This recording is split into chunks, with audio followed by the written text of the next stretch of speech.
अस्सलाम वालेकुम नाजरीन, मैं हूं आपका मेज़बान उमर बलोच और आप देख रहे हैं उर्दू वायरल।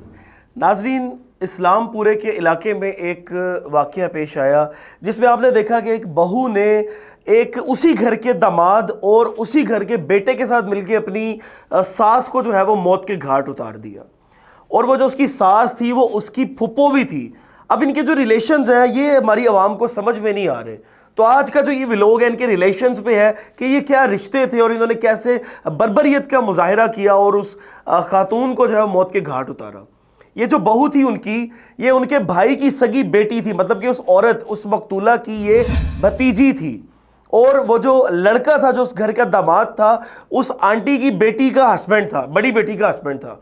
और उसके बाद जो बेटा जो बीच में इन्वॉल्व है वो उनके जो हस्बैंड थे उनकी पहली वाइफ में से वो बेटा था, मतलब कि आंटी का सौतेला बेटा था। अब आपस में इन तीनों को जो है वो एक दूसरे के साथ आंटी ने देख लिया रंगरलियां मनाते हुए, मतलब कि ये तीनों आपस में मिलकर रंगरलियां मना रहे थे। वो जो बहू थी वो अपने जो है वो समझे देवर के साथ भी सेट थी और अपने ही वो बेनोई के साथ भी सेट थी। मतलब कि उस औरत की आप बगैरती का मुजाहिरा और उसका अंदाज़ा लगाएं कि अपने हस्बैंड के अलावा दो दो और मर्दों के साथ उसकी सेटिंग थी, जो कि प्रूव भी हो चुका है, जो कि उस औरत का हस्बैंड अपने मुंह से बता रहा है कि मेरी मिसेज बिल्कुल ख़राब थी, जो कि रिश्ते में उसकी कज़न भी थी। जब उस आंटी ने इनको देखा आपस में रंगरलियां मनाते हुए तो उस खातून ने इनको समझाया कि बेटा देखो, 3 दिन घर ख़राब हो रहे हैं, मेरा अपना घर ख़राब हो रहा है क्योंकि ये मेरा सौतेला बेटा है, उसके बाद मेरे बेटे का घर ख़राब हो रहा है, और तीसरी बात मेरी बेटी का घर ख़राब हो रहा है, और मेरी बड़ी बेटी का घर भी ख़राब हो रहा है क्योंकि जो वो लड़का इन्वॉल्व था, जो उनका हस्बैंड था, जो उसका दामाद था, वो उसकी बड़ी बेटी के कई रिश्तेदार, मतलब कि उनके ससुराल के कोई रिश्तेदार थे। इनका ये आपस में एक झोल है रिश्तों का, जो कि समझाना बड़ा मुश्किल होता है, लेकिन समझाना भी ज़रूरी है।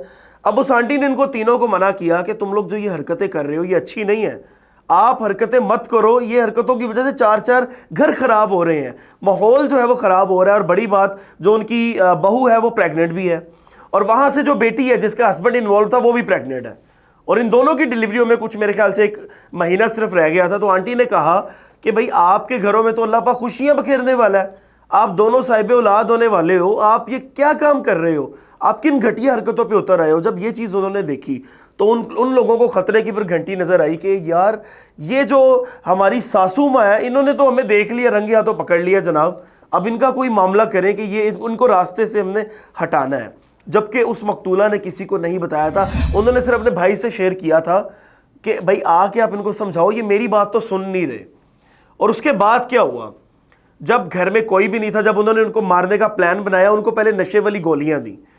तकरीबन उनको 10-12 दिन से डेली हाई डोज जो है वो नशे की टैबलेट्स दी जा रही थी, कि जिसकी वजह से उनका सर काफ़ी भारा होता था। उन्होंने अपने बेटे से कहा भी कि बेटा मुझे चक्कर आते हैं, मेरा सर बहुत भारी रहता है।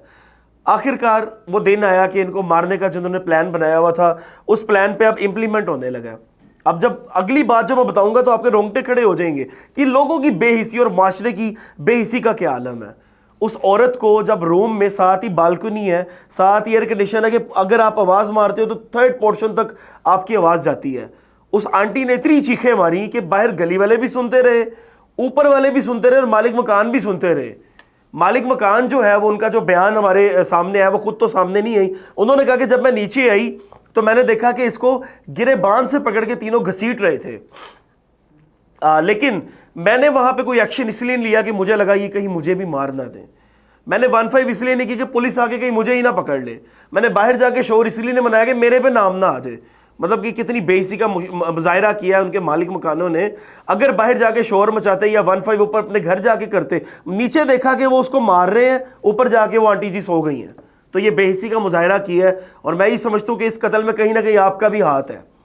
बेशक आपने इंप्लीमेंट नहीं किया, आपने प्रैक्टिकली नहीं मारा, लेकिन आपके ज़मीर ने जो है वो जो कदम उठाया है, आप बीच में बराबर की शरीक है। अब नाजरीन, उसको, उस मकतूला को इन्होंने मारा कैसे? उस आंटी को, क्योंकि वो काफ़ी सेहतमंद थी, वो इनके हाथ नहीं आ रही थी, तो इन्होंने उनको उनके जिस्म पे करंट लगाए, उसके बाद उनके मुंह पे जूतियाँ मारी गई, उसके बाद डंडों के वार से उनका सर फाड़ा गया। खून इतना ज़ाया हुआ कि उनके ऊपर छत जो थी वहाँ तक खून के छींटे थे। इतनी बेदर्दी से और बेरहमी से उस औरत को कत्ल किया गया। लास्ट में जब उसकी जान नहीं निकल रही थी तो उसके मुंह पे बाकायदा तौर पे तकिया रख के वो दामाद मुंह पे बैठ गया है کہ بھئی ایسے جو ہے وہ ان کی جان نکلے گی، اور آخر کار وہ جناب ان کی جان نکل گئی۔ اس کے بعد انہوں نے کیا کیا، انہوں نے ریگ مال مارے دیواروں پہ جناب کہ یہ خون کے چھینٹے کسی طریقے سے صاف کریں، اور اس کے بعد اسے دفنا دیا۔ ان کے بچوں کو پتہ ہی نہیں چل سکا کہ ہماری ماں کا تو مرڈر ہوا ہے۔ بڑے آرام سے اس کو دفنایا، اپنے جو خون آلود کپڑے تھے وہ باہر لے جاتے رہے ہیں۔ وہ جو ان کی بہو تھی وہ ہاسپٹل میں چیک اپ کے بہانے وہ کپڑے باہر لے جاتی رہی ہے۔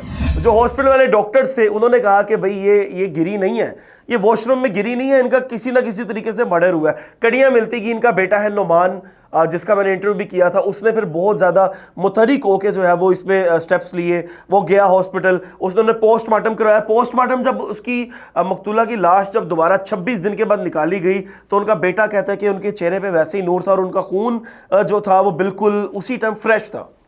پوسٹ مارٹم ہوا اور یہ پروو ہو گیا کہ یہ مرڈر ہے، اور ملزمان بھی پکڑے گئے، اور وہ جو لڑکی ہے جو بہو ہے اس کو ریلیف دیا کیونکہ اس کی 10 دن کے بعد ڈیلیوری ہے۔ لیکن ناظرین یہ پس منظر آپ دیکھیں کہ کیسے رشتوں کے تقدس کو پامال کیا گیا، اور اس عورت کو، اس نیک خاتون کو موت کے گھاٹ اتار دیا گیا۔ ملزمان اس ٹائم قانون کی گرفت میں ہیں، اور ہم امید کرتے ہیں کہ ان کو بہتر انصاف ملے گا، کیونکہ یہ بہت بڑی زیادتی ہوئی ہے، ایک ماں کا قتل ہوا ہے۔ جو ماں جنت ہوتی ہے، جس کے پاؤں کے نیچے جنت ہوتی ہے، جو ہمارا سہارا ہوتی ہے، ہمارے لیے دعائیں کرتی ہیں، جن کے جا کے سینے سے لگ کے ہم سارے اپنے غم بھلا دیتے ہیں، ایسی ماں کو جناب موت کے گھاٹ اتار دیا گیا، اور بڑی بربریت اور جانوروں کی طرح جو ہے وہ اس کا مرڈر کیا گیا، جو کہ بہت بڑی زیادتی ہے۔ شرعی طور پہ بھی اس کی بڑی سخت سزا تو ملے گی، لیکن پاکستان کا جو قانون ہے اس میں اب چینجنگز کی ضرورت ہے، کیونکہ یہ اتنے قانون پرانے ہو چکے ہیں، کسی کا بھی ہم قتل کر دیتے ہیں، ہم کچھ بھی کرتے ہیں جناب، ہمیں پوچھنے والا کوئی نہیں ہوتا۔ الٹا جو بیچارے مقتول اور اس کے لواحقین ہوتے ہیں وہ ڈر رہے ہوتے ہیں کہ ہم کیسے پولیس اسٹیشن جائیں، اور ہائیڈلز میں بھی وہی ہوتے ہیں۔ کبھی بھی قاتل کو آپ ہائیڈلز میں نہیں دیکھیں گے، وہ جناب مطمئن ہوگا، ہنس رہا ہوگا اور الٹا دھمکیاں لگا رہا ہوگا۔ تو مہربانی فرما کے میری اپنے اعلیٰ حکام سے گزارش ہے کہ اس کیس کو جیسے ہم لوگوں نے ہائی لائٹ کیا، آپ اس پہ امپلیمنٹ کریں اور سخت سے سخت ان کو سزا دلوائیں۔ اپنے میزبان کو دیجیے اجازت، اللہ نگہبان۔